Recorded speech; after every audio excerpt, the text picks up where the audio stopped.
অচিৰেই ৰাজ্যত মুকলি হ'ব এখন বক্সিং একাডেমি।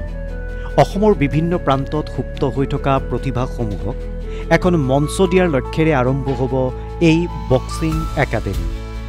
উত্তৰ গুৱাহাটীৰ চন্দ্ৰাগাঁৱত নিৰ্মাণ কৰা হৈছে এখন অত্যাধুনিক বক্সিং একাডেমি। ৰাজ্যৰ উদীয়মান বক্সিং খেলুৱৈসকলৰ বাবে এয়া এক আশাৰ খবৰ। অসম গৌৰৱ অলিম্পিয়ান লাভলীনা বৰগোহাঁইৰ প্ৰচেষ্টাত নিৰ্মাণ কৰা হৈছে বক্সিং একাডেমিখন। আগৰ পৰাই অলিম্পিক খেলি অহাৰ পিছৰ পৰাই মোৰ এটাই সপোন আছিলে যে অসমৰ কাৰণে কিবা এটা কৰা, অসমৰ ল'ৰা ছোৱালীৰ কাৰণে। এইটো এটা ডাঙৰ সপোন আছিলে যে একাডেমি এখন খোলাৰ। বৰ্তমান বক্সিং একাডেমিখনক লৈ ব্যস্ত হৈ পৰিছে লাভলীনা।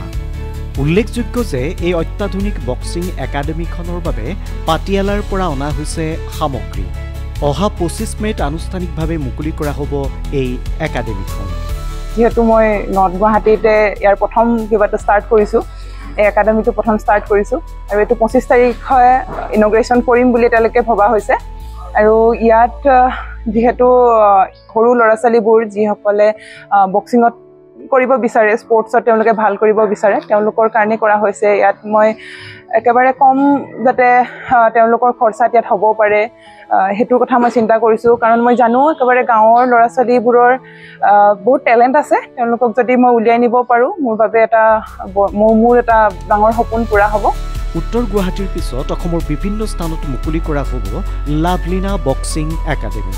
ৰঙিয়াৰ পৰা ৱাছিম আকৰাম, নিউজ ডেস্ক ৰিপৰ্ট।